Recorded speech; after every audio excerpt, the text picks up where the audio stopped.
Buenos días, hoy es 24 de enero y vamos a empezar la clase de Macroeconomía 3. Muy bien, ¿cómo están? ¿Qué tal el frío? Les compartí por ahí en los archivos el programa del curso, bueno, eso ya está.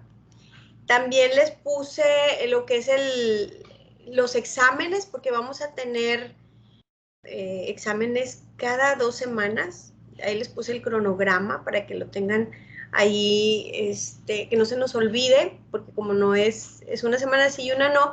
Y también tenemos un parcial, ¿verdad? Tenemos un examen parcial que ya tenemos las fechas van a ser en la fecha del segundo examen parcial, el lunes 4 de abril. En el primer examen parcial no vamos a tener más que el que es semanal, que son los miércoles, y, bueno, perdón, que es quincenal. Y como les decía, es un examen cortito, media hora a lo mucho, y pues se va a tratar de lo que vayamos viendo en el curso, ¿sí? Por ahí veo que ya todos subieron el tema, los países en los que se van a basar para hacer su análisis, su monografía del crecimiento, y pues muchas gracias por enviarlo. Veo que ya están todos, ¿no? Todo el mundo ya lo subió, muchas gracias. No sé si alguien tenga alguna pregunta antes de continuar con nuestra clase. Doctora, no tendremos laboratorio, ¿verdad? Sí va a haber laboratorio, pues sabes que no sé quién es, todavía no sé quién va a ser. Sí va a haber laboratorio porque vamos a ver modelos teóricos en donde ustedes necesitan hacer ejercicios. Son modelos muy teóricos. Hoy vamos a empezar ya con la introducción de lo que nos dan estos modelos teóricos, de dónde partimos. Necesitamos partir de datos, de hechos estilizados, de los cuales vamos a hablar el día de hoy, pero sí necesitan hacer ejercicios. ¿Sí? Yo creo que los laboratorios empiezan hasta la otra semana. Voy a preguntar a ver quién sería, y yo les mantengo al tanto, ¿verdad?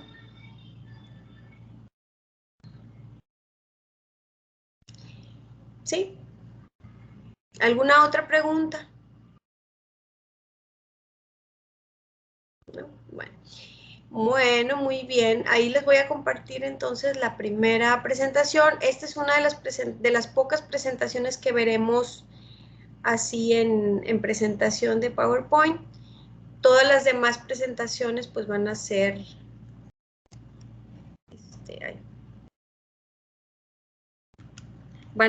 desarrolladas en una pizarra electrónica. Entonces sí se requiere que ustedes vayan lo anoten ustedes, hagan sus notas, ¿sí? Bueno, pues hoy vamos a empezar con el estudio del crecimiento económico.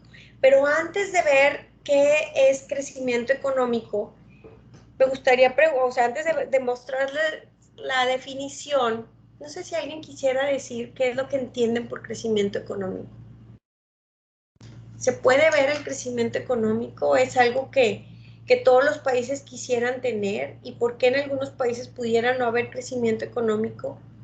O, como decían por ahí, puede haber crecimiento sin desarrollo económico. ¿Es lo mismo? ¿Podemos hacer una distinción entre los dos?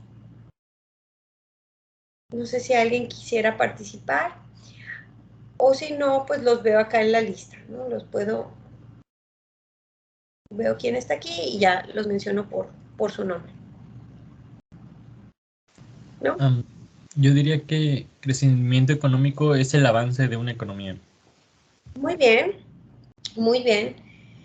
Un avance, ¿lo podemos medir en alguna variable? ¿Lo podemos ver en algo? Si acaso pudiéramos saber cómo lo observamos, cómo lo medimos, cómo lo vemos.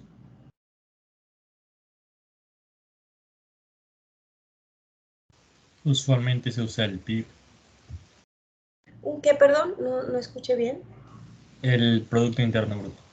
El Producto Interno Bruto. Bueno, muy bien. Vamos por ahí, ¿verdad? O sea, tenemos la idea de que tiene que ver por la producción, tenemos que verlo por el lado de la producción, pero ¿qué tipo de producción? ¿En qué términos? ¿En niveles? ¿En el diferencial de un año con respecto a otro? ¿O en el promedio de muchos años? ¿O en el promedio de 3 años? ¿O lo mismo para un país o diferente según el país en el que estemos analizando? Entonces, vamos a establecer una misma metodología para medir el crecimiento. Nuestra idea es ver cuáles son los factores que están detrás de este crecimiento económico y ver si podemos establecer un modelo que resuma todo esto y que nos pueda decir por qué países ricos crecen más que países pobres, o por qué podemos encontrar también países pobres que crecen a una tasa muy superior a países más ricos en términos de ingreso per cápita. Entonces, necesitamos regularidades empíricas que nos den esa estructura básica para poder analizar el crecimiento económico. Entonces, ¿qué es el crecimiento económico? El incremento en la capacidad de producir bienes y servicios en un país. Fíjense, es incremento. Capacidad de producir bienes y servicios estaría relacionado con lo que mencionaban sus compañeros. Producción, Producto Interno Bruto.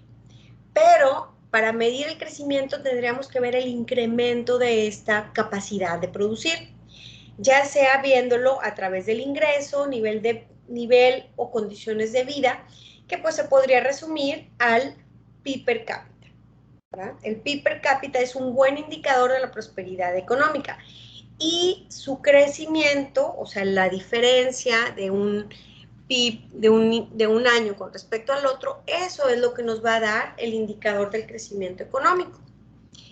Y cuando les mencionaba de que por qué tenemos diferencias, este cuadrito me gusta mucho mostrarlo, porque aquí podemos ver países con niveles de ingreso per cápita altos, creciendo a una tasa de crecimiento cercana al 2%. Y por otra parte vemos a países con niveles de ingreso más bajos, por ejemplo China, creciendo a una tasa del 9%. Hay que también hacer notar que los tiempos no son, o sea, no es la misma en todos, ¿verdad? Pero podríamos establecer pues cierto patrón, por ejemplo, con Estados Unidos, Inglaterra, Japón, o Corea del Sur, Botswana y la India, que aquí, por ejemplo, en Corea del Sur, que vemos una tasa de crecimiento cercana al 6%, en la India 2.5%, superior a la de México, y México tiene un nivel de ingreso mayor que la India, ¿sí? Casi 4 veces más que la India. Brasil, un nivel de ingreso menor que México y una tasa de crecimiento ligeramente más arriba. Y así podemos seguir con otros países, por ejemplo, aquí comparando, aunque son periodos más cortitos, Luxemburgo un nivel de ingreso muy alto, más alto que en Estados Unidos, y una tasa de crecimiento alta. ¿Sí? Es un país pequeño, de alrededor de 1 millón de habitantes, con un nivel de ingreso muy alto y creciendo a una tasa alta.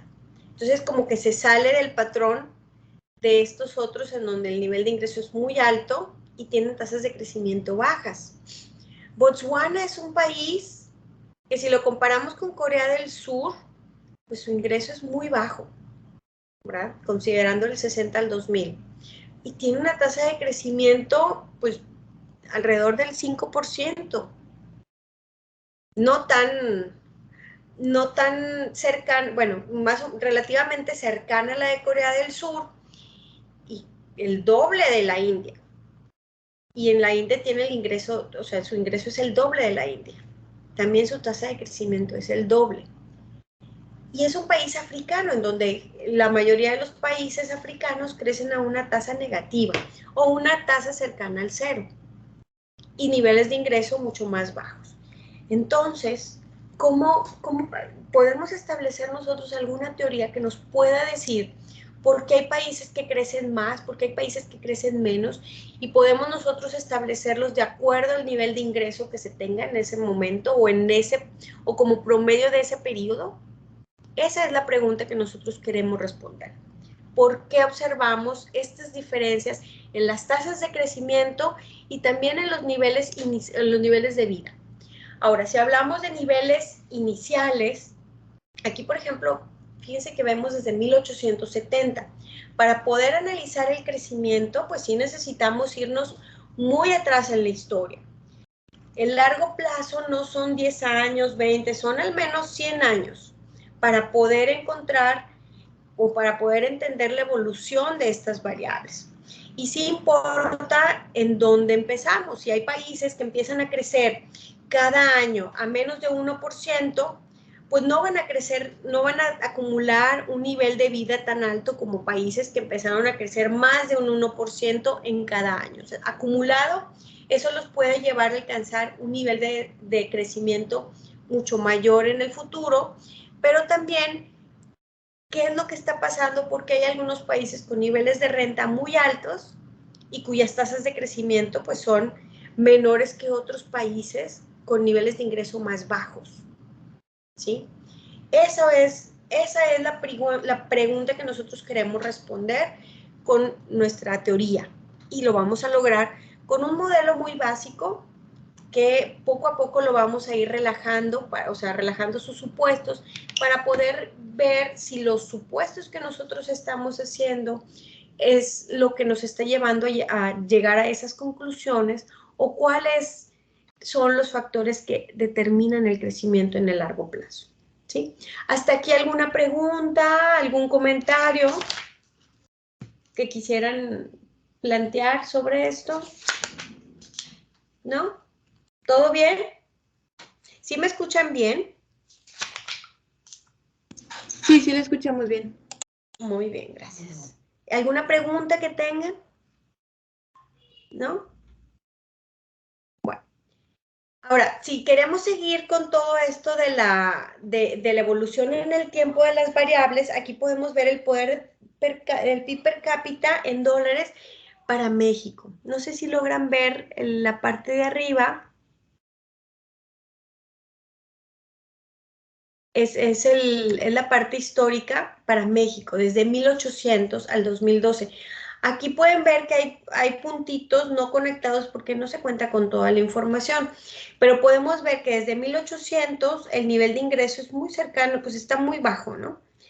Después en 1900 empieza a subir un poquito, después de los 50 rebasa los $2,500 por año por persona, y después, a partir de esta etapa empieza a crecer, se ve ahora que está creciendo bastante el PIB per cápita, aumenta, luego aquí podemos ver que fue la crisis del 94, bueno, de los 80s y luego del 94 y luego sigue aumentando y vamos, si pudiéramos trazar una trayectoria sería algo así, ¿verdad? Algo creciente. Aún y con estos piquitos que aumentan y bajan y aumentan y bajan, podríamos trazar una línea en donde se ve un crecimiento exponencial, especialmente después de esta época, ¿sí? Y entonces, esto es un asunto particular para México, pero vamos a ver que otros países también a raíz y principalmente después de la revolución industrial, a pesar de las guerras, a pesar de las situaciones de crisis, vamos a observar que el Producto Interno Bruto va creciendo, ¿sí? En términos de niveles. En términos de variaciones, pues podemos ver que no es uniforme. Vemos crisis, por ejemplo, que fue la Gran Recesión, o vemos lo de la pandemia, que vemos aquí reducciones en el Producto Interno Bruto de México, y vemos que si bien hay periodos en donde el crecimiento es mayor, también vemos que hay unos que hay una reducción, pero estos periodos son más cortitos que los periodos en donde hay crecimiento, ¿sí? Si bien no podemos establecer que siempre es uniforme estas barritas, hay unos que aumentan más, otros que aumentan menos, podemos observar que hay cambios, ¿no? en esta variable.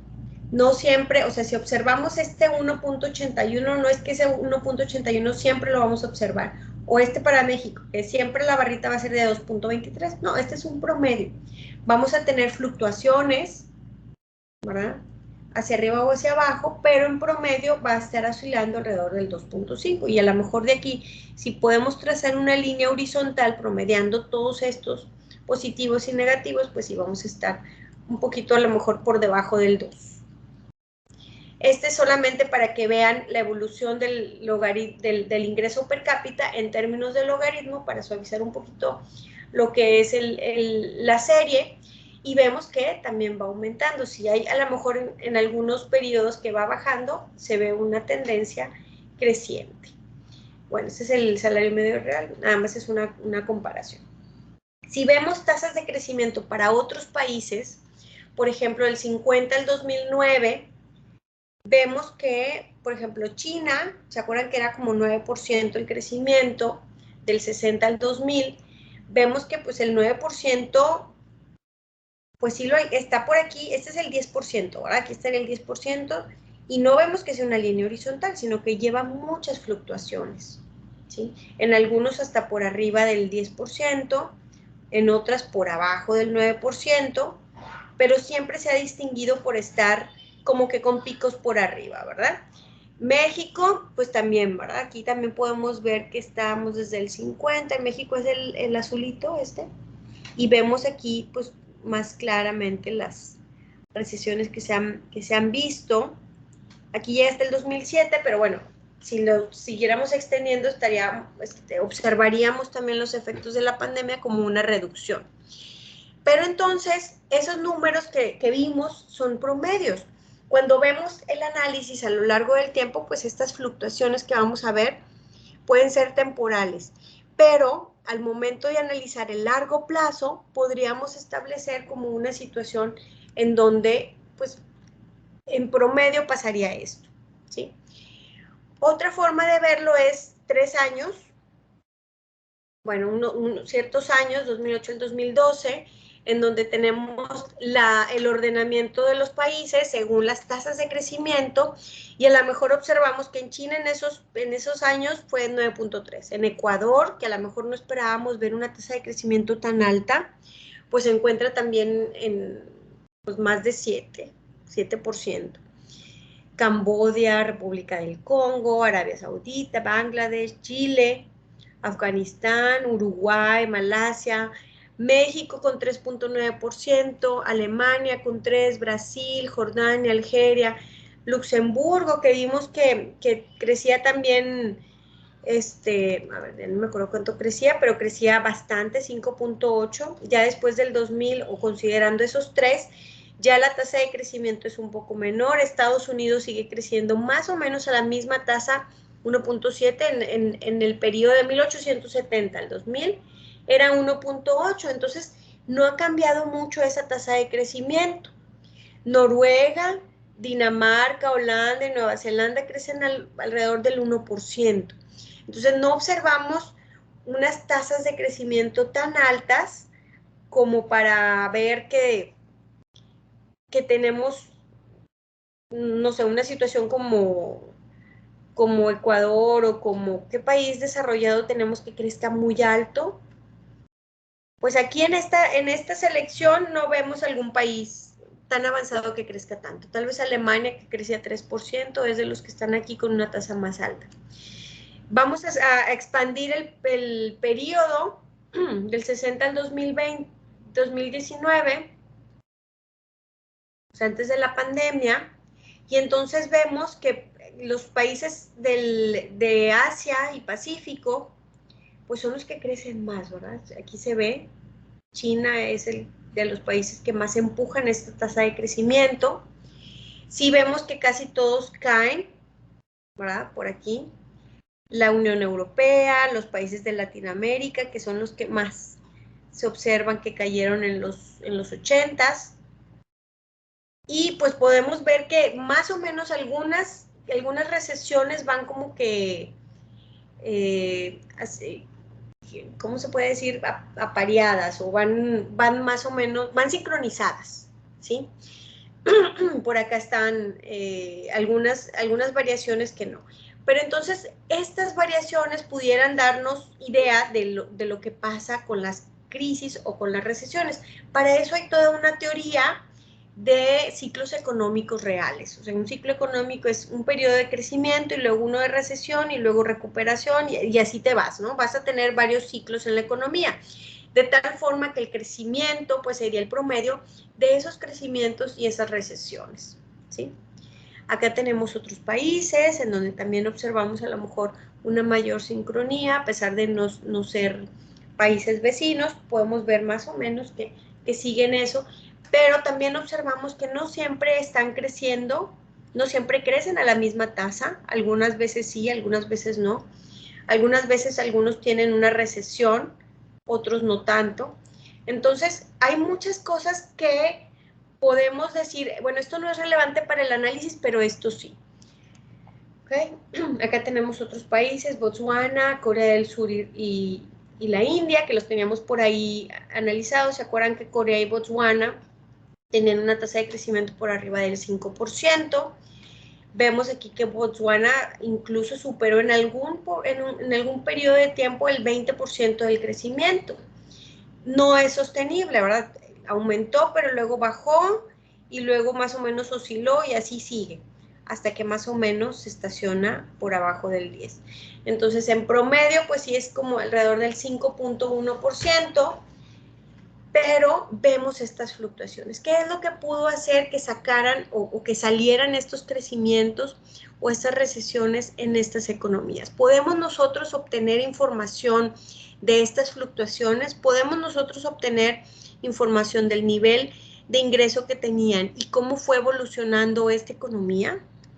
Eso es lo que principalmente queremos nosotros responder con las preguntas del crecimiento económico.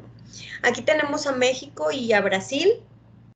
Más o menos vemos que en algún periodo Brasil crece más, en otros México crece más, en algunos los dos caen casi en el mismo porcentaje, en otros se recupera uno más, el otro menos, en algunos van más o menos sincronizado, en algunos uno cae más. Entonces, estos promedios, a lo mejor si lo trazamos, pues si nos dan más o menos por acá, ¿verdad? En 2 puntos y algo, o un poquito menos del 2% para ambos países. Pero entonces, esa cifra que vemos del crecimiento promedio en un periodo de tiempo no es que va a ser una línea horizontal que trazamos y que siempre el país va a crecer a 2%. En la realidad, vemos estas fluctuaciones, ¿sí?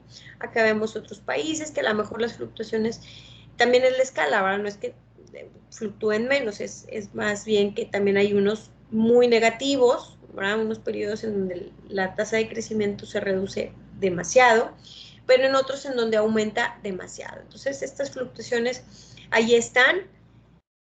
Y bueno, todo esto nos sirve para pensar, bueno, ¿cuáles son las diferencias? ¿Por qué algunos países van a crecer más ciertos periodos, en otros menos?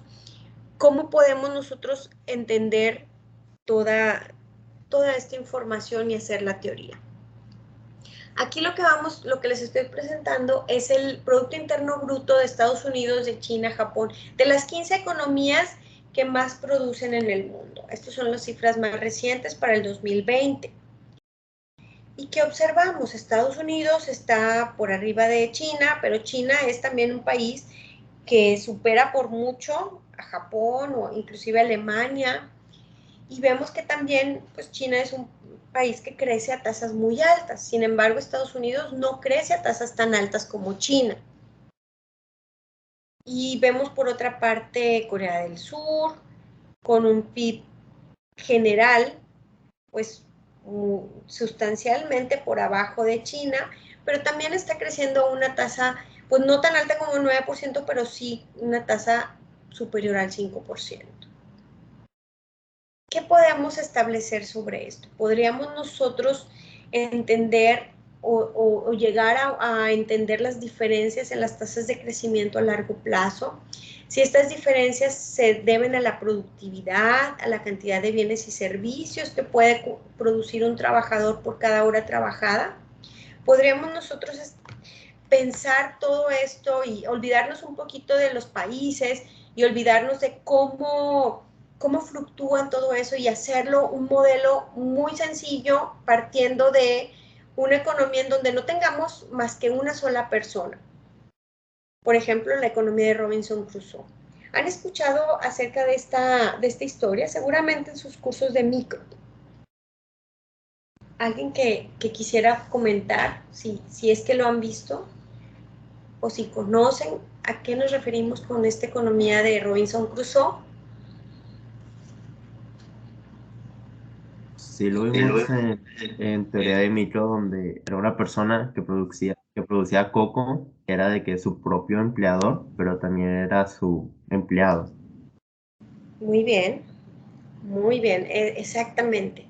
Entonces, esa es la forma más básica de entender una economía. Y fíjense, partiendo de esa economía tan simple, sería como extrapolarlo a muchas economías y poder entender diferentes niveles de ingreso y diferentes tasas de crecimiento. Qué difícil, ¿no? Es poder encontrar una teoría que nos pueda relacionar algo así. Entonces, las diferencias en productividad, así las vamos a ver. Es la cantidad de bienes y servicios que puede producir un trabajador por cada hora. Si esta economía de Robinson Crusoe se basa en una persona que vive en una isla desierta donde no hay nadie, solo está él, no hay tecnología en el sentido como lo conocemos, pero sí hay tecnología. O sea, sí hay tecnología, sí hay capital humano, sí hay trabajo, sí hay capital físico, sí hay recursos naturales. ¿Cómo podemos nosotros abstraer la realidad de un modelo como lo vemos nosotros de producción a esa economía de Robinson Crusoe? Pues bueno, partimos de que esta persona va a consumir lo que produce. Entonces, su nivel de vida está determinado por esa capacidad productiva. Claro, a lo mejor le gustaría estar todo el día descansando en la playa y no hacer nada. ¿Cuál es el trade-off de hacer eso? Pues no va a comer nada. Si no lo hace él, nadie se lo va a hacer porque no hay nadie más. Él tiene que buscar la forma de conseguir su alimento. Entonces tiene que ir a hacer un trade-off en descanso, o sea, ocio, o voy y trabajo para conseguir alimento. ¿Sí? Entonces, si mejora esa productividad, la cantidad de bienes y servicios que puede producir, ¿cómo sería? O sea, está en una isla, no hay nada. ¿Cómo medimos esa productividad? O sea, ya aplicándolo a este modelo, su bienestar mejora porque dedicaría menos tiempo a la pesca y más tiempo para descansar o obtener otros bienes que también desea. Estamos aquí hablando de que se dedica a la pesca, pues eso es algo que puede él, darle el alimento que busca. También puede haber otro tipo de forma, cazando animales o buscando cocos para comer. O sea, aquí también sería, pues, ¿cuál es el bien que más que es más fácil o más fácil de obtener para él? Pero ¿cómo le hace? O sea, ¿cómo le hace para cazar? ¿Cómo le hace para pescar? Si no tiene nada. No tiene herramientas o sí tiene herramientas. Y esa es una pregunta que a lo mejor les estoy haciendo diciéndoles que no hay, pero en realidad sí hay. Y la cuestión es que él pues lo va a producir, él va a buscar cómo tener su capital físico. ¿Cuál sería su capital físico? ¿Una rama? O estas algas que puede tejer como red y entonces hacerla como red para pescar. Pero ¿cómo sabe que eso puede ayudarle para tener más peces? Pues su capital humano, que son conocimientos o cualificaciones que él va adquiriendo, pues aquí tal vez no por la educación, pero sí por la experiencia. No hay una escuela en donde él vaya a aprender cómo pescar más, pero con la observación, con la experiencia, con el tiempo que está ahí él analizando, desarrolla estas habilidades para ver, bueno, cómo puedo aumentar mi capacidad de pescar más con lo que tengo, ¿sí? Recursos naturales, bueno, pues eso es muy claro, hay tierra, hay ríos, yacimientos naturales, hay pues peces, hay animalitos que puede usar para consumir. Pero esta parte de la tecnología, ahorita les decía, no hay tecnología como la conocemos de computadoras o de celulares o de algo que, algún mecanismo, no. La tecnología en este sentido es la comprensión de mejores técnicas de producción de bienes y servicios. En términos de Robinson Crusoe, ¿cuál sería un desarrollo tecnológico? ¿Cómo podemos distinguir el desarrollo tecnológico del capital humano o del capital físico? ¿Cuál sería esa parte de la tecnología? ¿Pudiera ser la construcción de la red?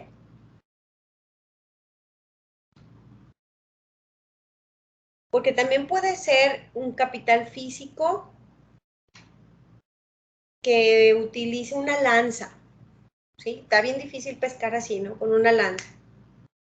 Pero a lo mejor eso es lo primero que se le ocurre y sucede. Y después, con la observación, con la experiencia, va viendo cómo puede hacer una pesca masiva, a lo mejor yéndose a algún lado del mar, en donde sabe que si pone algo por ahí va a traer más peces, y entonces eso ya también es un desarrollo tecnológico. O la construcción de la red también puede ser ese un desarrollo tecnológico. A lo mejor construye la red, pero también le agrega algo más, y entonces eso hace que lo que él produce sea todavía más, ¿sí? Entonces, esta parte de tecnología, vamos a ver que no es necesariamente un software, puede ser un manual, puede ser algo que haya hecho lo que tú haces más productivo. ¿Cuál pudiera ser un ejemplo de tecnología que revolucionó la humanidad? Si nos vamos a tiempos muy, muy, muy antiguos, ¿alguien que quisiera mencionarlo? La ¿El rueda. fuego? Ah, bueno, la rueda, muy bien, la rueda. ¿Algo más? Podría ser el telégrafo y todo lo de el teléfono y esos tipos de aparatos de comunicación. Ok, puede ser, pero si nos vamos así a una isla desierta, empezar desde cero, ¿qué otra cosa sería El como fuego, el fuego? La creación del fuego, ¿verdad? Porque el fuego existe, nada más que no sabes cómo lograrlo, ¿no? Muy bien, ¿algo más? Métodos de cultivo. Muy bien, eso también puede ser, ¿verdad? Sí, sí, sí, a lo mejor ves que si le pones esto otro, que si lo pones en otro lado, vas a tener más cosecha. Muy bien. Entonces, aquí como pueden ver, la tecnología puede ser algo que hace que lo que tú produzcas sea más, ¿sí? Una mejor técnica de producción, una mejor comprensión de cómo funcionan las cosas y cómo acelerarlas, ¿verdad? Muy bien. Entonces, a partir de todo de este modelo tan sencillo, ¿ustedes creen que podríamos llegar a conocer el crecimiento económico considerando muchos países muy, muy diferentes? ¿Ustedes creen que este modelo tan simple nos pueda dar la base para extenderlo? ¿Cómo se imaginan que puede ser ese procedimiento? ¿Sobre qué tendríamos que basarnos? ¿Alguna idea? Tendríamos que partir de un modelo micro, ¿sí? O sea, todos nuestros modelos de crecimiento van a tener un fundamento microeconómico. Por eso, la parte de incorporar un modelo, así como de la economía de Robinson Crusoe, en donde no hay dinero, en donde lo que se produce es la parte real de la economía, en donde tenemos un capital físico, tenemos un capital, bueno, el trabajo, tenemos una tecnología en donde al principio vamos a definir tecnología de forma muy general, pero después, conforme vayamos haciendo nuestros supuestos o relajando nuestros supuestos, vamos a tener una mejor idea de cómo generar esta tecnología, ¿sí? Entonces, para poder llegar a nuestro modelo teórico, necesitamos partir de hechos estilizados. ¿Qué son los hechos estilizados? ¿Alguna vez han escuchado ustedes sobre esto? ¿Qué son los hechos estilizados?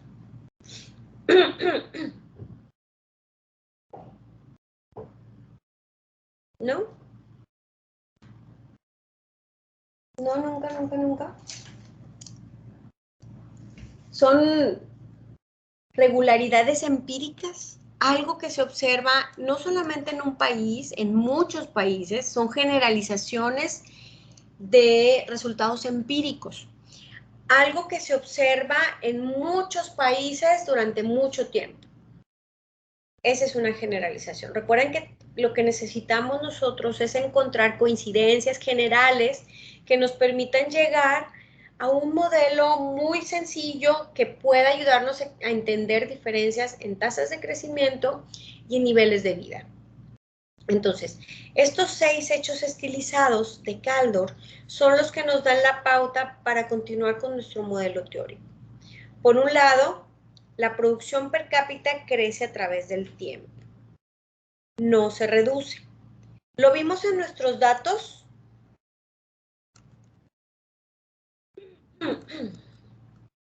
O sea, si vemos por aquí, si trazamos una línea, vemos que en general no observamos una caída así, ¿verdad? Del ingreso.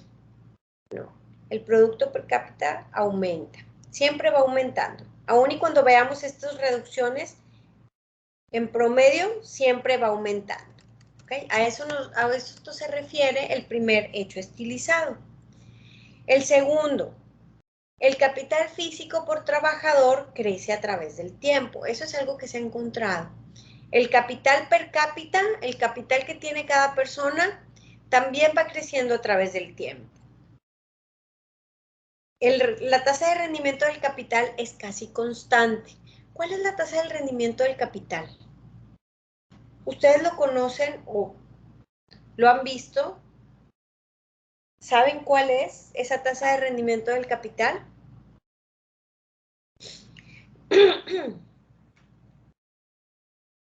Sí la han visto, ¿no? Sí la han visto, sí saben de dónde se obtiene. ¿Alguien que me pueda decir cuál es? ¿Cómo se llama? A ver, Luis, si pudieras por favor ayudarme. ¿Cómo se llama la tasa de rendimiento del capital? Se refiere al producto marginal laboral de que, Del o capital. sea, bueno, o sea, yo lo entiendo como, este, que con lo que podemos hacer con el capital, o sea, se mantiene constante, no es como que con 3 kilos de harina vas a poder hacer más pasteles, o sea, más o menos así como que lo intento relacionar, Ok. que con ese capital que tienes, no es como que vaya a rendir exponencialmente a través del tiempo, sino que se mantiene constante porque la tecnología así lo permite. Más o menos, Luis, más o menos. Me gusta esa parte de la intuición que estás manejando.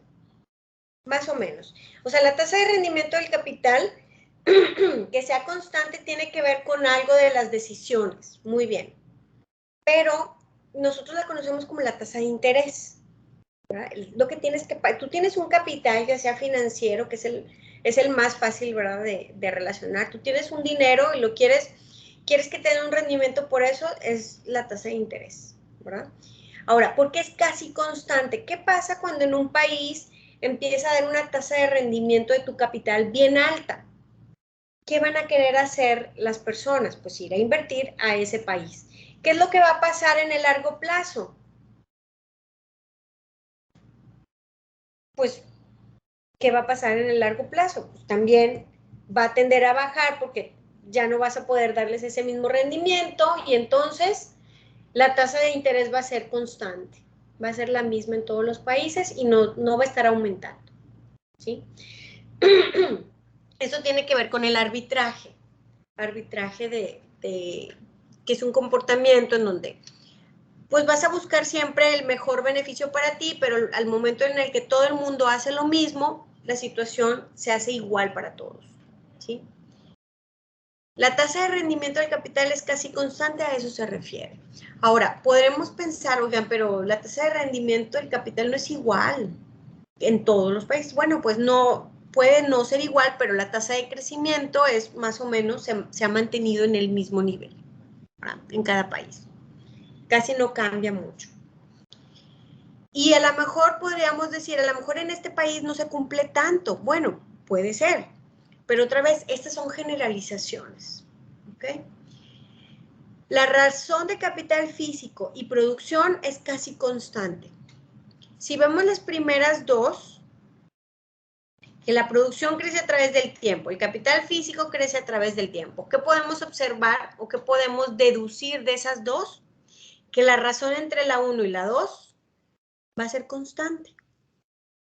¿Okay? Van a crecer las dos a una tasa constante. La quinta, las proporciones de trabajo y capital físico en el ingreso nacional son casi constantes. ¿A qué nos referimos con esto?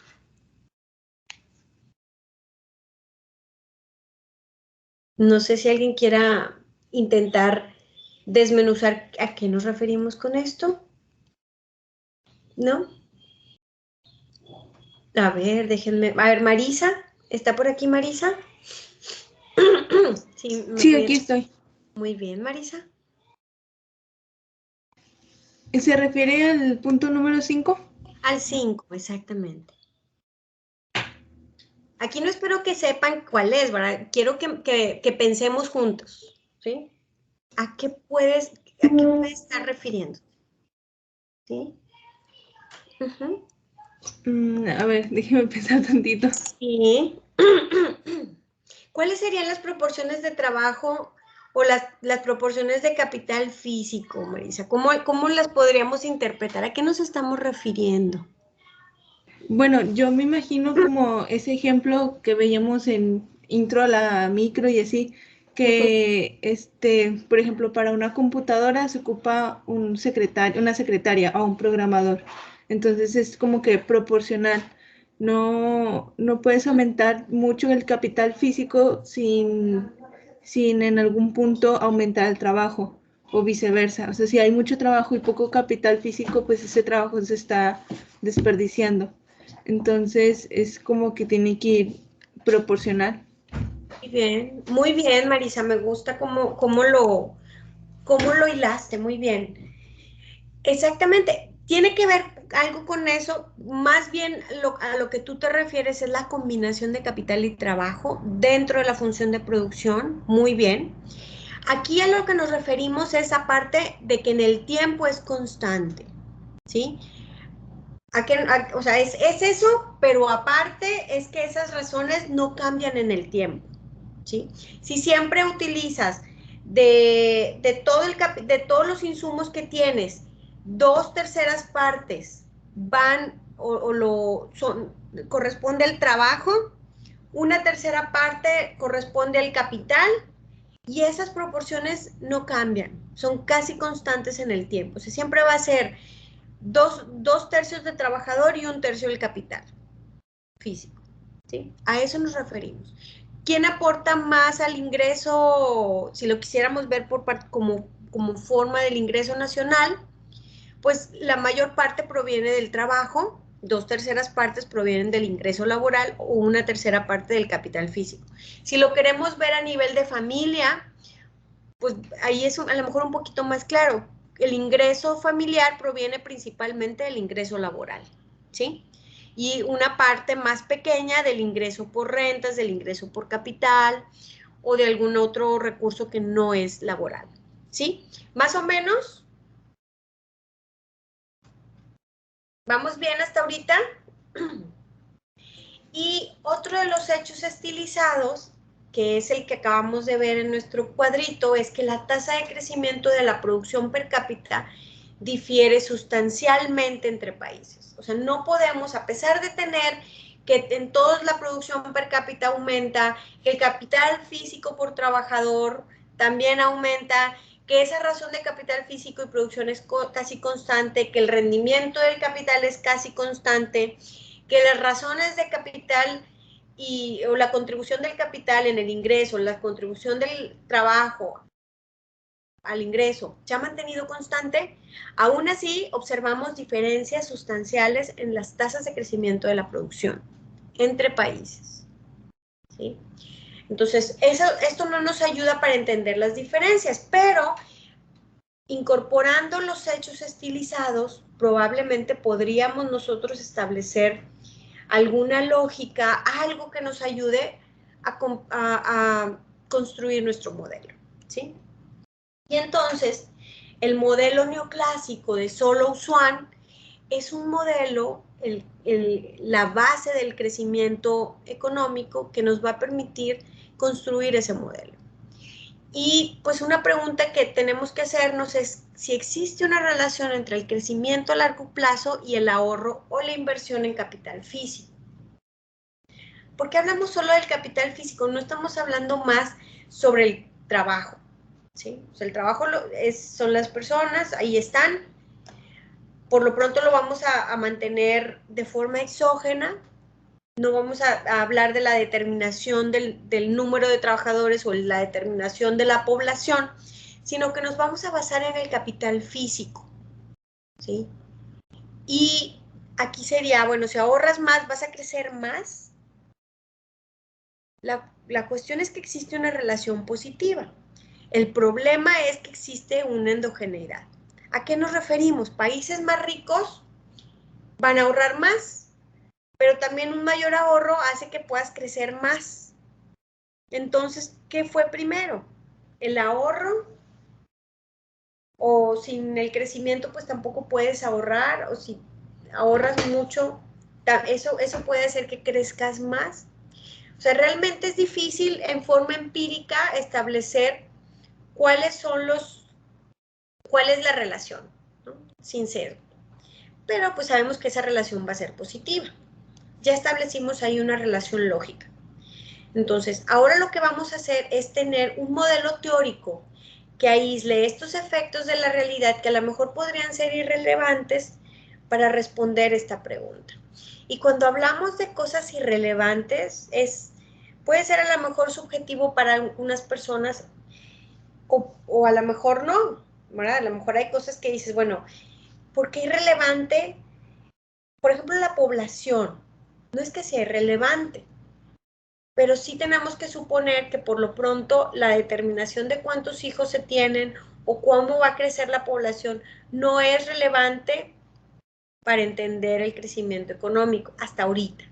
Si pudiéramos entonces entender la parte más compleja que tiene que ver con la inversión y con el ahorro. Entonces nos basamos o nos enfocamos más a ver el capital físico, considerar que sí, la población está creciendo, eso es innegable, ¿sí? La población crece. La cuestión aquí es que vamos a suponer que crece a una tasa constante.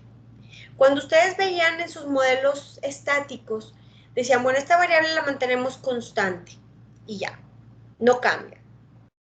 Pero aquí estamos hablando de un ambiente dinámico, en donde todas las variables están creciendo en el tiempo. Y si entonces nosotros decimos la población no crece, no estamos diciendo de que siempre va a haber 100 millones de habitantes. No, cada año va a crecer esa población. Pero ¿qué es lo que podemos decir? Que esa población crece a tasa constante, ¿sí? Y ya con eso establecemos una trayectoria de la población en donde seguimos incorporando un crecimiento de la población, pero manteniendo constante esa tasa de crecimiento, porque lo que nosotros queremos entender son las tasas de crecimiento. ¿Por qué hay países que crecen más? ¿Por qué hay países que crecen menos? ¿Qué es lo que determinan esas tasas de crecimiento? ¿Okay? Y entonces la forma en la que vamos a hacer es basándonos en la inversión en capital físico, ¿sí? Entonces, este modelo nos va a ayudar a entender el crecimiento, revisar las implicaciones que tiene, si son cercanas a la realidad, pero sobre todo simplificando y generalizando. ¿Okay? sé si hasta el momento todo esté más o menos claro, si podamos nosotros continuar y a lo mejor establecer ya nuestro modelito teórico. ¿Cómo ven? ¿Alguna pregunta que tengan sobre este modelo que vamos a ver? Vamos a establecerlo, o sea, no crean que ya terminamos. Esto solamente nos plantea un primer inicio a lo que es ver el crecimiento económico, ¿sí? Voy a dejar de compartir la presentación porque pues ya es la última diapositiva. Lo que sigue es hacerlo en el pizarrón, ¿sí? No sé si alguien tenga alguna pregunta antes de pasarnos a lo que es la parte más abstracta de lo que es nuestro modelo nuestros modelos de crecimiento. ¿Hasta ahorita todo bien? ¿Alguna pregunta? ¿No? ¿Todo bien? Bueno, voy a iniciar. Un momentito.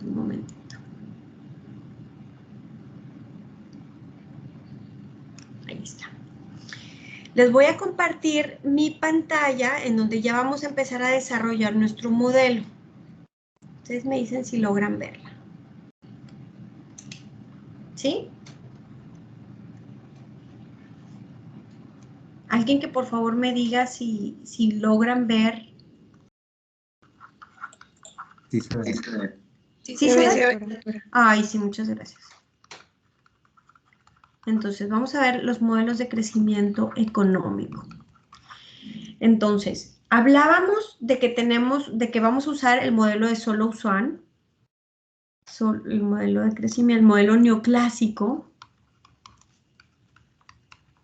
de Solow-Swan. Fíjense que fueron dos investigadores que en el mismo año publicaron una idea muy similar de lo que es el crecimiento económico. Generalmente lo conocemos solamente como el modelo de Solow, pero también se le da el crédito a Swan, que al mismo tiempo llegó a un modelo similar. Entonces, aquí los supuestos que vamos a mantener nosotros son muy restrictivos, pero a lo largo del curso los vamos a ir relajando, ¿sí? ¿A qué me refiero con irlos relajando?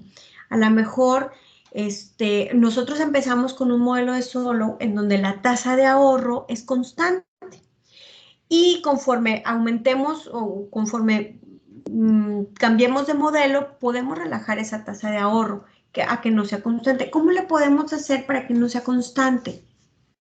Si alguien quiere ir pensando cómo le hacemos para que no sea constante o no necesariamente sea constante a priori. ¿Ustedes han maximizado funciones de utilidad? ¿Qué obtienen al maximizar una función de utilidad sujeto a un presupuesto? Curvas de demanda, ¿no? Del bien. Obtienen niveles de consumo, nivel de consumo óptimo. Y al encontrar un nivel de consumo óptimo, van a saber cuánto es lo que ahorran un año para el día siguiente, especialmente cuando ven los modelos intertemporales. Bueno, ahora imagínense en un contexto dinámico, en donde en cada periodo tú decides cuánto consumes y después cuánto ahorras, ¿sí? Aquí el problema con el modelo de Solow es que no vamos a optimizar, no tenemos una función de utilidad como tal, sino que partimos de una función de producción y entonces decimos, vamos a ahorrar cada año una proporción de ese ingreso o de esa producción que generas. Una parte la ahorras y otra parte la consumes. Si estamos hablando de una economía en donde no hay dinero y en donde ese bien que tú estás produciendo te lo puedes comer o lo puedes guardar para que después te produzca más, ¿qué tipo de bien o cómo podríamos pensar que es el tipo de bien del cual estamos hablando? ¿Qué tipo de bien se imaginan? ¿Una gallina? ¿Una vaca? No sé. Algo que te lo puedes comer o lo puedes guardar para que te siga generando algún otro bien o un mayor nivel de consumo posterior, ¿ok? Ese es el tipo de bien del cual estamos nosotros pensando que sería, ¿ok? Entonces vamos a suponer 4 variables relevantes. 4 variables relevantes. Como todo es dinámico, vamos a suponer que todas las variables cambian en el tiempo. Este es el trabajo. Vamos a suponer al capital físico con una K mayúscula, también en función del tiempo. Vamos a suponer la tecnología, que también cambia en el tiempo. Y finalmente la producción.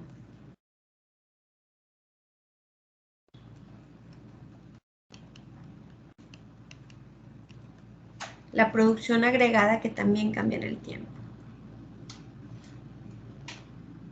¿Ok? Hasta aquí, pues, todo sencillo, ¿verdad? Apenas tenemos nuestra función de producción. Queremos combinar estos cuatro insumos, o bueno, estas 4 variables. Todavía no hablamos de insumos.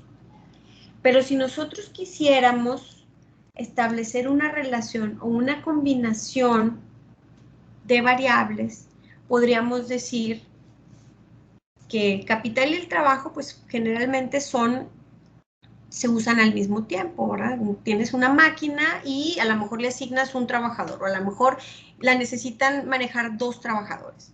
Pero entonces ya tienes ahí una razón de capital per cápita. ¿Qué relación tendría la tecnología con respecto al capital o con respecto al trabajo? ¿Cómo sería o cómo sería con respecto a la producción?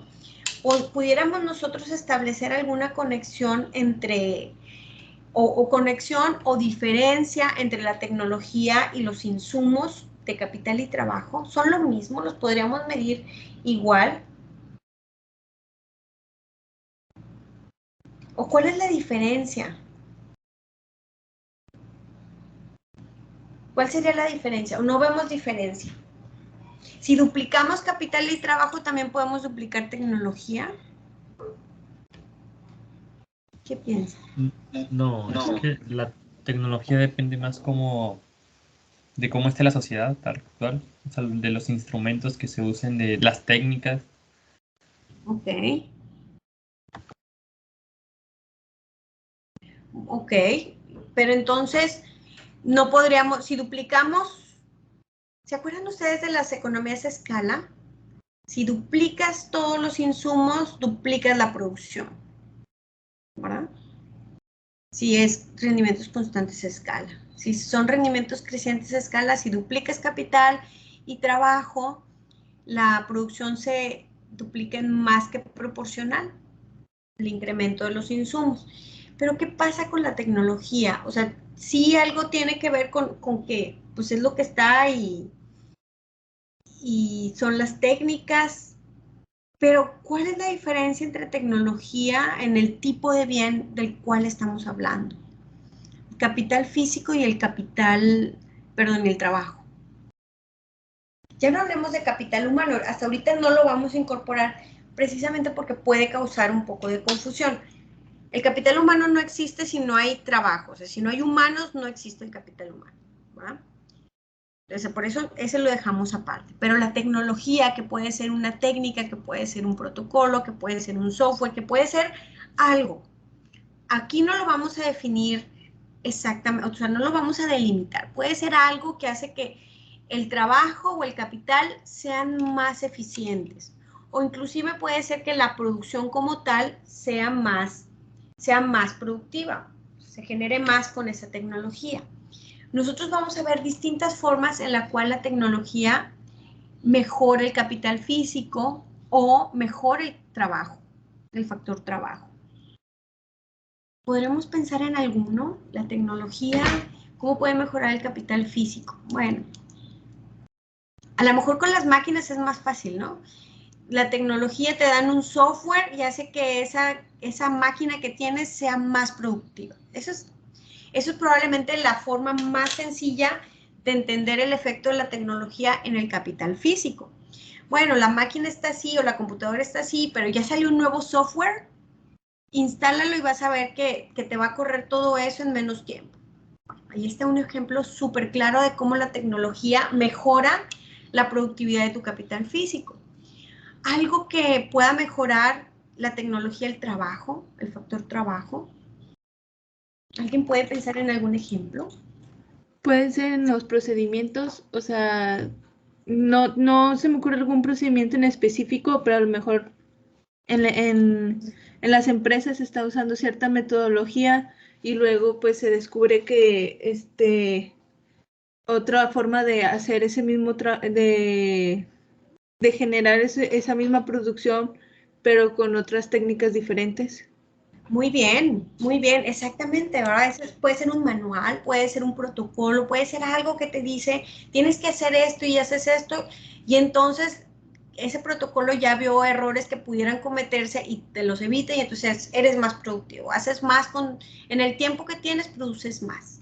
Muy bien, entonces entendemos muy bien cómo es el efecto de la tecnología sobre el capital y sobre el trabajo. Entonces, podríamos nosotros hablar de una combinación diferente de cómo incorporar la tecnología en nuestro modelo.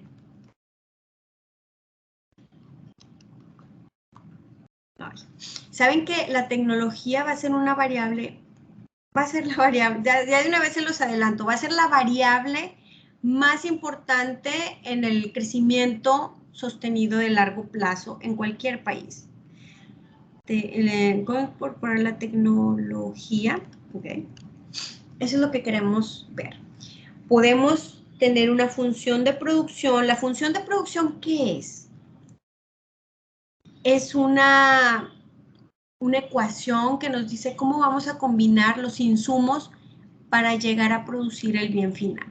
Entonces, podemos hablar de que tenemos la tecnología, tenemos el capital y tenemos el trabajo, ¿verdad? Pero tener así la tecnología aparte como que no es muy interesante. Lo interesante es ver cómo esta tecnología afecta la eficiencia de de tus insumos. Antes de seguir, que creo que no hemos logrado responder la diferencia entre la tecnología como insumo y el capital y el trabajo. ¿Qué pasa con una máquina? ¿Y qué pasa con una persona que está trabajando? ¿Y qué pasa en ese momento y espacio con la tecnología? El capital y el capital, que es la máquina, solamente puede estar en un lugar. Y una persona también físicamente solamente puede estar en un lugar. ¿Qué pasa con la tecnología? Puede estar en muchos lugares a la vez, puede ser usado por muchas personas al mismo tiempo, lo que no ocurre con el capital ni con el trabajo. ¿Se acuerdan más o menos qué tipo de bienes son ese tipo de...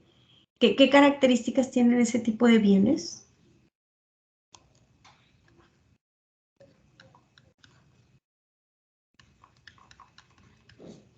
¿Bienes rivales? ¿Excluyentes? ¿Se acuerdan? ¿Sí? ¿Han visto algo de bienes públicos?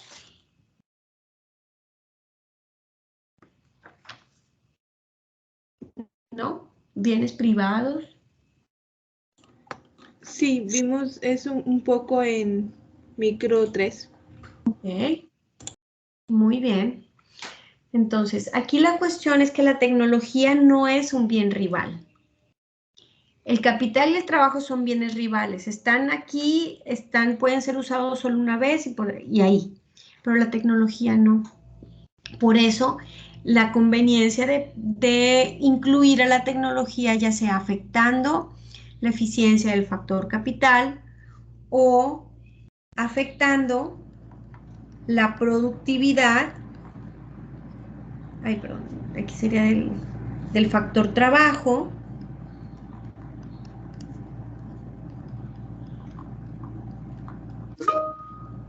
o bien afectando toda esta función de producción,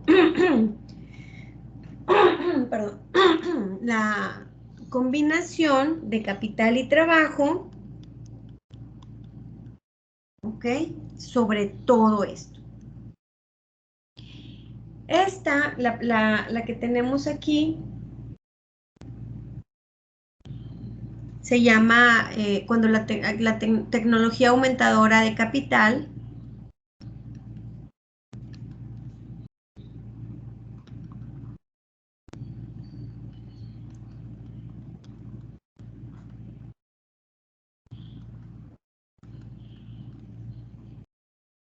Esta tiene un nombre neutral en el sentido de Harrod.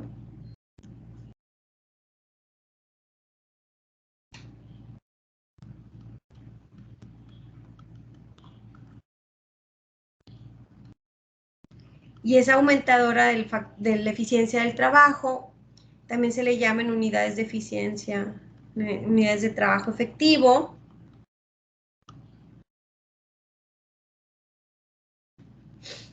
Y esta es neutral en el sentido de Higgs.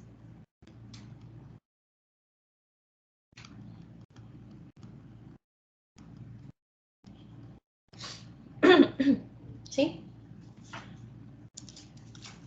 Hasta aquí vamos bien. Hay varias formas en las cuales nosotros podemos incorporar a la tecnología para que mejore la productividad de alguno de los insumos, principalmente capital o trabajo, o a toda la función de producción en general, sin afectar la combinación, o sea, la función de producción, sino que a toda la función de producción. O dentro de la misma función de producción puede ser aumentadora de capital, o aumentadora de la eficiencia del capital, o aumentadora de eficiencia del trabajo.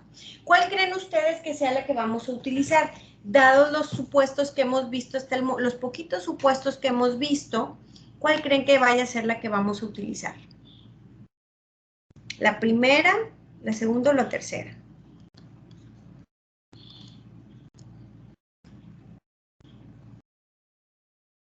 La tercera. La tercera, ok. ¿Alguien más? Yo también opino que la tercera. Ok. ¿Alguien más? ¿Alguien más?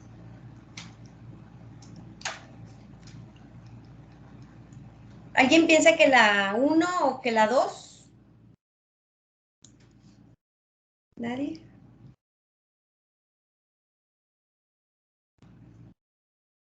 Bueno.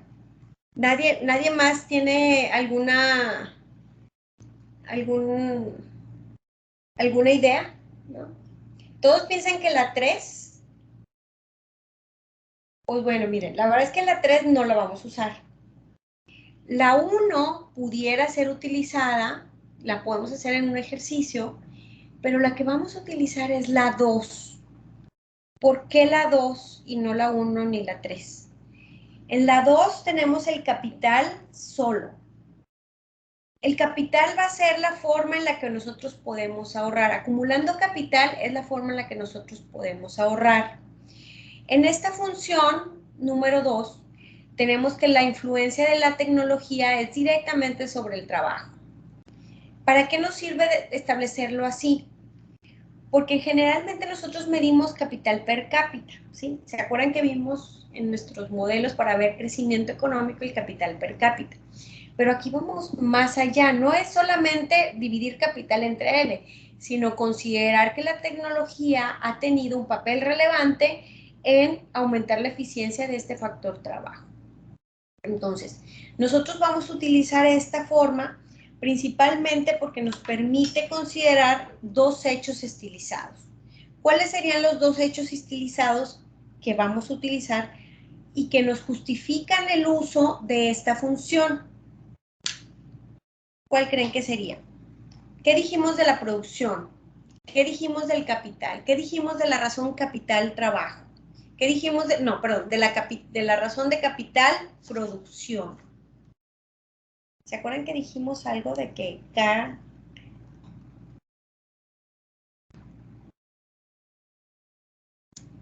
K y Y. Esta es más o menos constante en el tiempo, ¿verdad?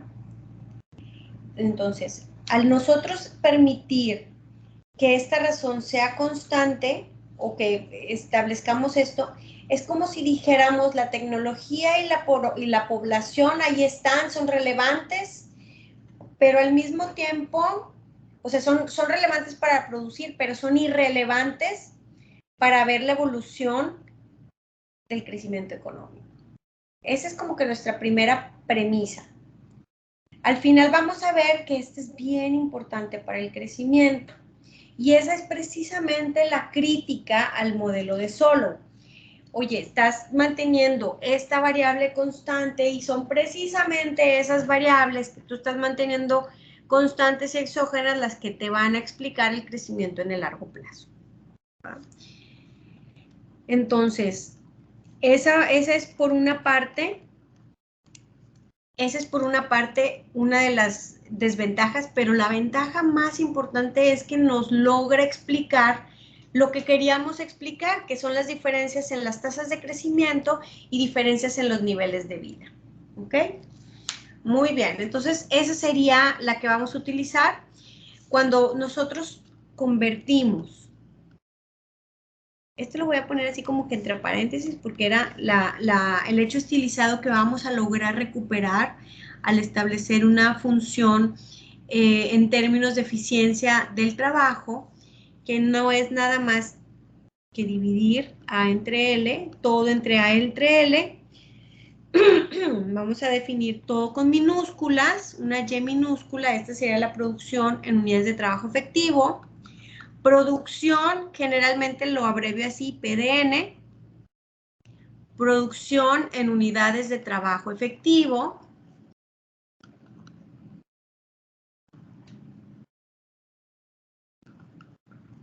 O en unidades de eficiencia del trabajo.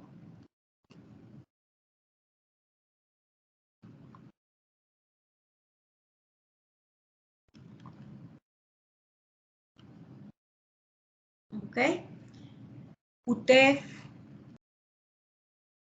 para abreviar. ¿Sí?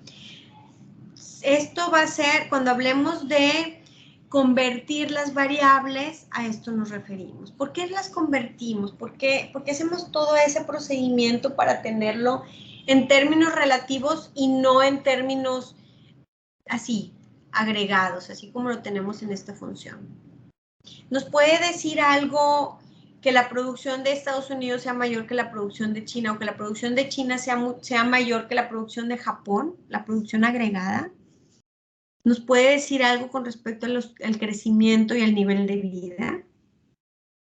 La respuesta es que no, necesitas convertir esa variable general en términos per cápita, pero aquí nosotros vamos todavía más allá. Incorporamos el efecto de la tecnología, ¿sí? Y entonces también si queremos establecer el capital en unidades de trabajo efectivo, también lo dividimos entre A y L y vamos a establecer el capital. Parece una R, pero es una K, es capa, ¿no? En letra griega. Este sería el capital en UTEF. ¿Ok? ¿Qué nos va a permitir? ¿Para qué nos sirve esta transformación? Uno, nos va a ayudar a dejar este hecho estilizado de solamente analizar qué es lo que pasa con el capital y la producción, que son las dos variables. La variable endógena va a ser el capital. Dependiendo de cómo se acumula el capital es lo que vamos a observar en la producción. Y estamos considerando también que todo tiene que ser relativo a estas dos variables. Y estas dos variables vamos a suponer que son importantes porque están en nuestra función de producción, pero son irrelevantes para determinar cuánto va a ser el crecimiento en el largo plazo, ¿verdad? O sea, irrelevantes en el sentido de que estas tasas de crecimiento van a ser exógenas. No las vamos a determinar en el modelo en estos momentos. O sea, para el modelo de solo no las vamos a determinar. Posteriormente las vamos a ir incorporando para que sea endógeno, ¿sí? Ay, ¿hasta aquí vamos bien? ¿Sí? ¿Alguna pregunta? ¿Sí me están escuchando? Sí, sí, le estamos Sí, se escuchando. escucha, doctora. Ah, bueno. También escucharon a mi niño que anda gritando. Bueno, muy bien. Entonces, ahora lo que sigue es, ¿saben qué? ¿Cómo le hago? Voy a detener tantito la presentación porque saben que me falta cambiarle aquí a la otra hoja. Y sospecho que tengo que... A ver, permítanme.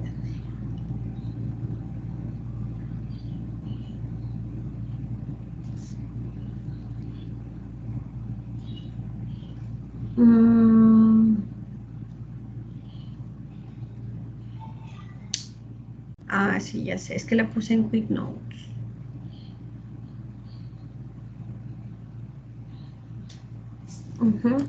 Lo voy a poner...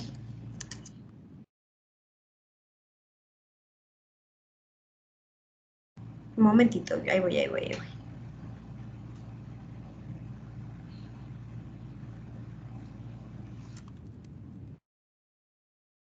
¿Saben qué? No pensé que íbamos ya a empezar a establecer ya nuestro... O sea, empezar a desarrollar, pero ya, ahí está, ya está. Y tenía que sacar una hoja nueva y todo, ya lo hice. Déjenme les comparto de nuevo la presentación. Ya, una disculpa. Bueno, entonces estábamos con que necesitamos poner de forma intensiva nuestras variables. ¿Cuáles son las ventajas de hacer esto? Una es recuperar este hecho estilizado y la otra va a ser la simplificación que nos va a dar el manejarlas en términos de unidades de trabajo efectivo. Si ustedes ven estos modelos, por ejemplo, en el libro de Barro y Salai, Martin, ahí lo van a hacer solamente en términos per cápita, sin considerar esta parte tecnológica. Si la ven en el libro de Romer, que es el libro que nosotros vamos a usar como libro de texto, está en unidades de trabajo efectivo, ¿sí?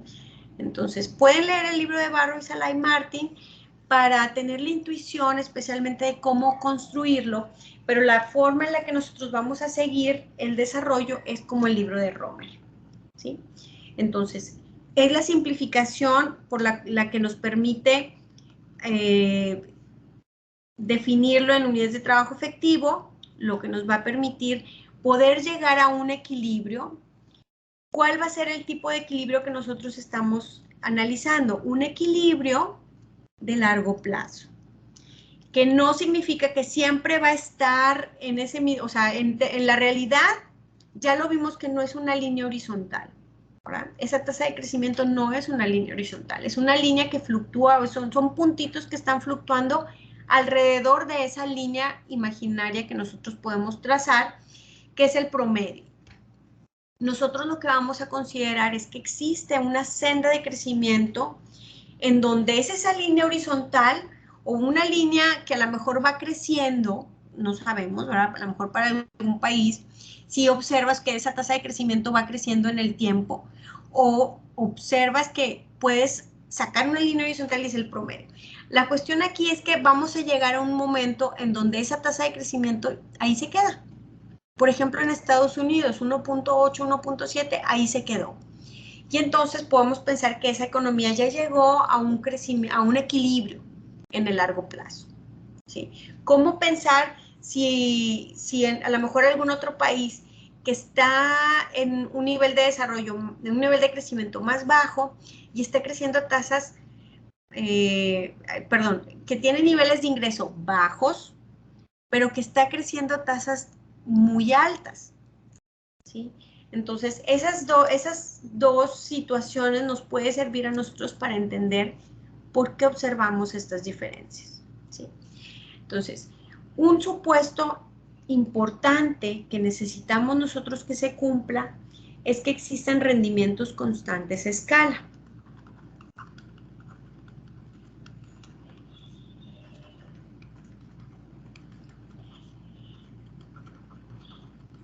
¿Qué significa que existan rendimientos constantes de escala? Si aumentamos todos los insumos en la misma proporción, la producción va a aumentar en la misma proporción. ¿Sí? ¿Se acuerdan ustedes cómo le hacían para comprobar si había rendimientos constantes, rendimientos decrecientes o rendimientos crecientes a escala? Multiplicaban por una constante. ¿Se acuerdan? Cada uno de los insumos. Y entonces sacaban esa constante de factor común y entonces el exponente de este te dice cuál es el grado. Ahora, si es homotética o si tiene algún grado. Si es 1, pues este sería 1, hay rendimientos constantes de escala. Si es un 2, hay rendimientos crecientes. Si es un medio, hay rendimientos decrecientes de escala. ¿Está bien lo que hice aquí? Multipliqué la constante y luego la saqué y entonces puedo decir que tenemos rendimientos constantes. C es una constante positiva. ¿Ok? Y ya. Ya lo comprobé. ¿Sí será? ¿Sí será cierto lo que hice? Según yo no. Ok. ¿Me puedes decir por qué no? Porque en sí esa expresión solo expresa que es una función, no te dice cuál. ¿Podrá ser un coseno? O no sé. Y entonces ella no se puede sacar la C. Ok, es una función implícita y no sabemos qué es. Pero si fuera una Cobb-Douglas, vamos a poner una Cobb-Douglas si quieren. Una Cobb-Douglas sería acá a la alfa, L, me falta la AL.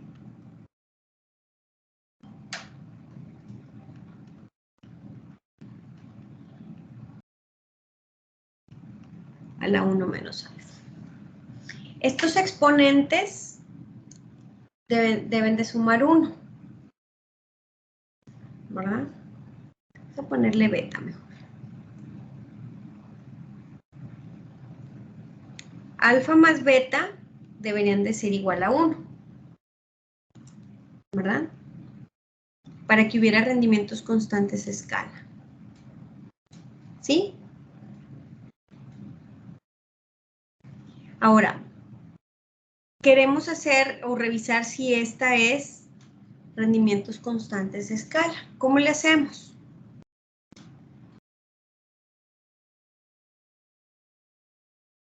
Debemos de sacar la constante, la elevamos a la alfa,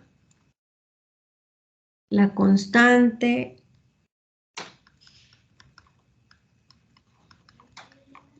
la elevamos a esto, entonces podemos sacar la constante a la alfa, esta otra constante a la beta, y entonces nos queda acá la alfa, nos queda A por L a la beta, y entonces esta constante alfa más beta, por la función misma, que esto es 1, entonces si hay rendimientos constantes a escala, ¿no? No sé si eso resuelve la pregunta que... Yo digo, eso no resuelve, o sea, les digo que eso no lo resuelve, pero quiero con esto comprobar que pues, si tenemos una función de producción de Cobb-Douglas, que ahorita vamos a definir qué tipos de funciones debemos de tener para llegar a desarrollar nuestro modelo, pero aquí lo que quería ver es si esta constante estaba bien como la puse acá, o sea que solo multiplicas este insumo y este otro y lo sacas de factor común, checas que los exponentes sumen 1 y ya. ¿Está bien? La respuesta es sí, o sea, sí está bien hecho. Lo que quiero que me digan es, ¿por qué no multipliqué la C aquí por A y por L? Si también el A, que es la tecnología, también es un insumo dentro de la función de producción. Esa es mi pregunta. ¿Por qué no multipliqué C a la A y por qué no multipliqué la C con la L? ¿Se acuerdan que cuando ustedes tienen una función que van a revisar qué grado de homogeneidad tiene, multiplican esa constante por cada una de las variables que aparecen en su función de producción o en su función cualquiera? ¿Por qué aquí no lo hice? Está bien, pero ¿por qué no lo hice?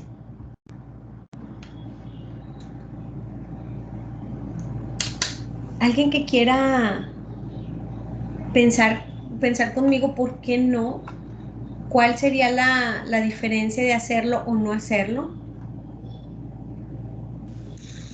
Lo que a mí se Pues me tal vez ocurre, porque, Uh-huh. perdón. no, Bueno, continúa. gracias.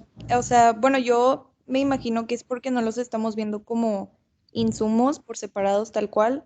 O sea, lo estamos viendo como el trabajo con el efecto del avance tecnológico. Entonces es como ya verlos juntos y pues tener el efecto total. Más que nada, ajá, el efecto final y no verlo como insumos separados. Ok, muy bien. Esa puede ser una explicación. A ver, el otro compañero que también quería hablar. Pues yo iba a decir que porque la tecnología no es tanto un insumo como tal, sino que afecta al trabajo. Entonces, en sí duplicamos el trabajo más la tecnología igual. Muy bien. Yo creo que los dos tienen algo de cierto. O sea, en parte también es por eso. La razón por la cual no multiplico la C por la tecnología, parte de esto, puede ser porque son conjuntos, pero también si estuviera aparte, no debería de multiplicarlo por la tecnología. La tecnología no es un insumo rival como lo es el capital o como es el trabajo. La tecnología es un bien no rival, no excluyente. Todo el mundo lo puede usar, todo el mundo lo puede hacer. Si lo duplicas, pues, ¿qué implicaría? Realmente no te afecta en el sentido de tener más capital o tener más L. O sea, la tecnología está ahí. Todo el mundo la puede usar. La tienes acá, la tienes allá. O sea, esa es la diferencia entre la tecnología y el capital y el trabajo. Estos son bienes rivales excluyentes, mientras la tecnología no lo es. ¿Sí? Entonces, por eso la tecnología puede estar aquí en forma conjunta con el trabajo, o puede estar también afectando la productividad del capital, o bien pudiera estar afectando toda la función de producción de forma, en forma conjunta de todo. ¿Sí? Entonces, por eso es que solamente la multiplico por todo esto. ¿Sí? Y una de las cuestiones es que esta constante de la cual hablamos, podríamos definirla como la tecnología y el trabajo. ¿Sí? Esta va a ser como que la constante que nos va a decir que todo lo vamos a convertir en unidades de trabajo efectivo. ¿Sí? Muy bien. ¿Alguna pregunta? ¿Todo claro? Como quiera vamos a regresar a esto porque nos falta solamente cerrar cómo quedaría nuestra función de producción en forma intensiva. Sería la función de producción en unidades de trabajo efectivo. No. Antes de eso,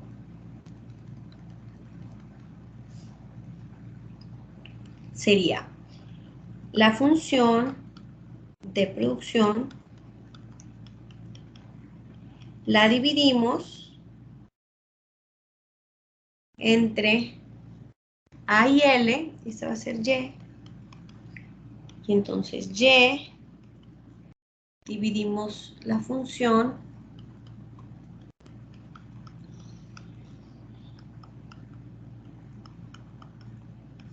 todo entre AL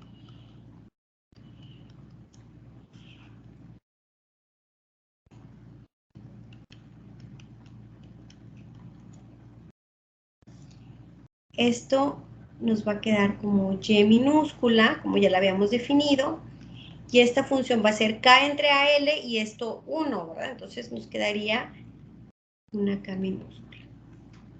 Donde esta K minúscula es el capital entre AL y la producción entre AL. Entonces, aun y cuando nosotros convirtamos nuestra función de producción en unidades de trabajo efectivo, seguimos manteniendo rendimientos constantes a escala.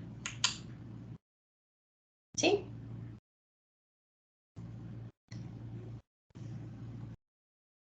¿Hasta aquí alguna pregunta? ¿No? Bueno, como que ya se nos acabó el tiempo, pero la siguiente clase vamos a continuar con el desarrollo de nuestro modelo. Si alguien tuviera alguna pregunta, pues no dude en escribirme, o si no, el siguiente miércoles continuamos con esto. ¿Sí? Bueno, pues muchas gracias y nos vemos el miércoles. Muchas gracias, profe. Nos vemos. Gracias, buen doctora. día. Buen día. Hasta luego. Nos vemos. Gracias, profe. Gracias, bye.